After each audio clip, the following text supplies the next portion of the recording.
lot of challenges. First of all, there's a lot of expectations from men.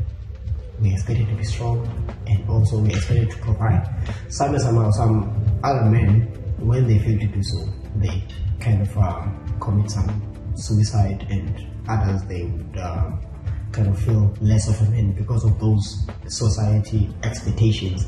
So those I would say are things that men face in the society that kind of challenges them.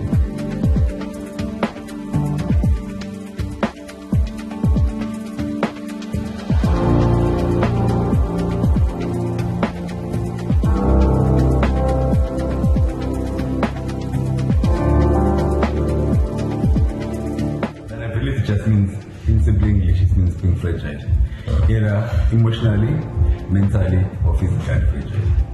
But most of the time, people who are fragile is women and kids.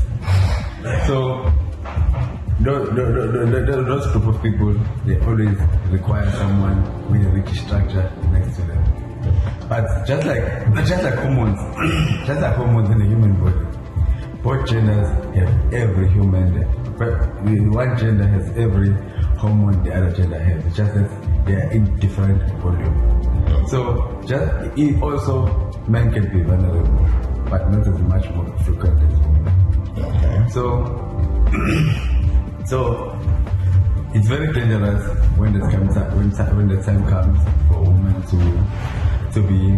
for men to be vulnerable, to show their vulnerability to women or kids, because that repels the women, especially when they are interested to them sexually.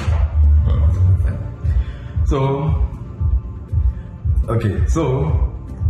this is why it is important for peers that walk through the similar path, because in a platform like this, the conference that we're having, we all been through similar experiences that triggers us in a different emotion. It triggers us differently emotionally.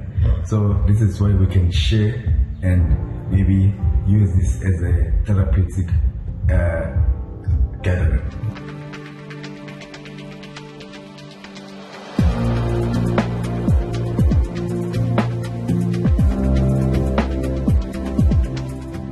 On this day and age that we're living in, once you express masculinity, you are being seen as toxic.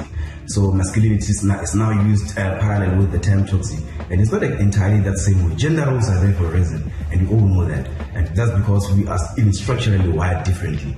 Internally, we are different. So as men, there are certain roles that we are very born to do, and as women, roles are there and they're clear. But right now, with this with this growing movements and communities, feminism and everything, that masculinity is being suppressed, and now it affects men in a sense that they end up not showing their masculinity, and that frustrates the man in turn as a result. So that frustration also leads to the abuses that we see. It also leads to some of the suicides that we're seeing. Because right now, let's say for instance, you're a man and then you are just staying there at home doing nothing. Yes, there are other men who are comfortable, but the majority of them, when they're there doing nothing, they just feel useless, and nothing cuts them in like feeling useless.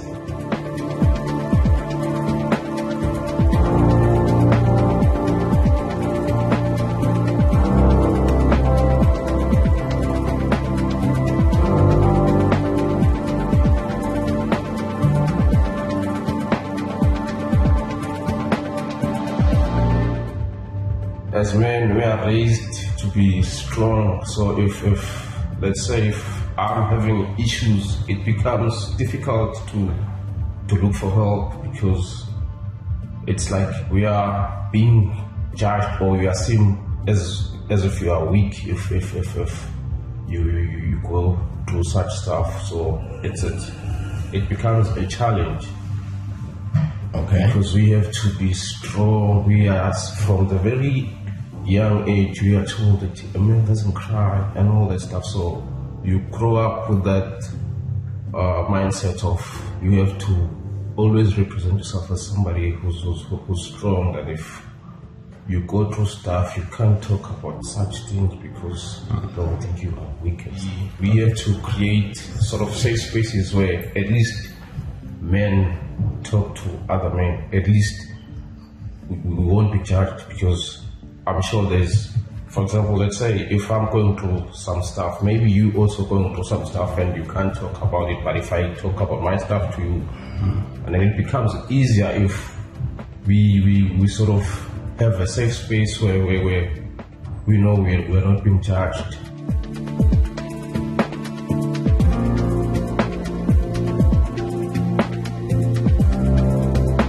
Men from long ago, men have always been fulfilling there's like kind of high pressure, and there's roles, fundamental roles within society. So I feel like that should be continued, but a lot of the generations, which boys, should be incorporated in those kind of activities. For instance, men should be leading maybe development campaigns whereby we develop young boys to we share these kind of discussions. These conferences are so fundamental in ensuring that men are being well developed and prepare them for the future.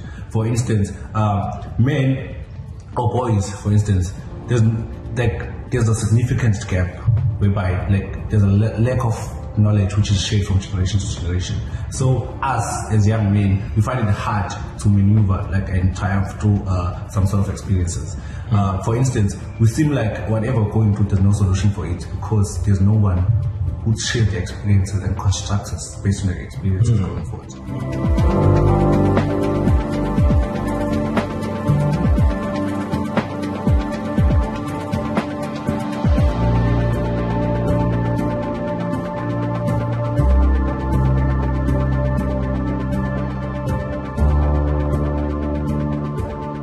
One thing which is important in life is respect. You gotta respect yourself and you gotta respect people. And you gotta make sure that you give people comfort. I think that's one of the key things that a human being should do. You should give people comfort.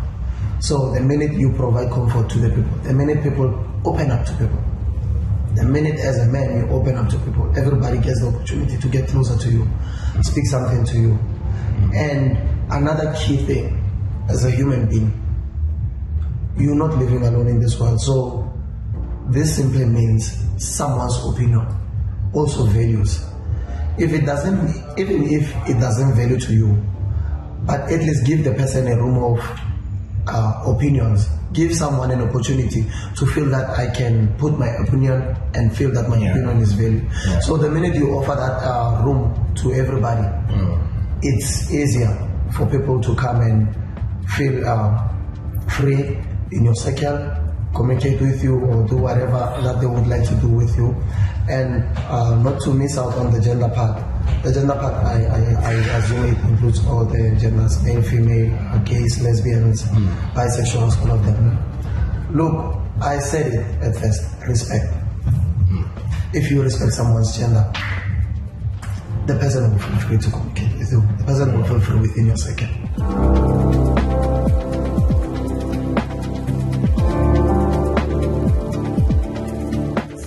Into a situation, sometimes it's easy to feel that you are the only person that goes through it. But then again, it goes back to the topic of communication that we just talked about. If you are going through a certain problem, trust me, some man somewhere is going through the same thing. So it's conferences like this, it's dialogue like this, then that will help us in kind of navigating these things. It's like if you have faced a similar problem to mine, then you are the best person for me to ask for advice on how do I overcome this. Or some things you don't have to be told to the person that experiences the things. We come from different families. Some families are broken, some families are going through a lot of things, and we see these things happen in our communities. So these are experiences that we learn from, and then we can get together like this and have these dialogues like this to actually make sure that we are able to kind of overcome the situations. Now, in helping a friend in distress, now this is one thing that in most African and black cultures is not really as promoted as it could be. Therapy. Therapy is an important factor that we are, most especially as men, you don't want to admit that you have a problem. We struggle to admit that we have a problem. But the thing is, we do have problems that we need solving. So seeking out professional help. If you're talking to your friend, advising your friend to get professional help, supporting that person, being there for them, and also creating an environment. I think one of the guys touched on this thing, Sibonelo, I believe. Create an environment where we can have communications without judgment.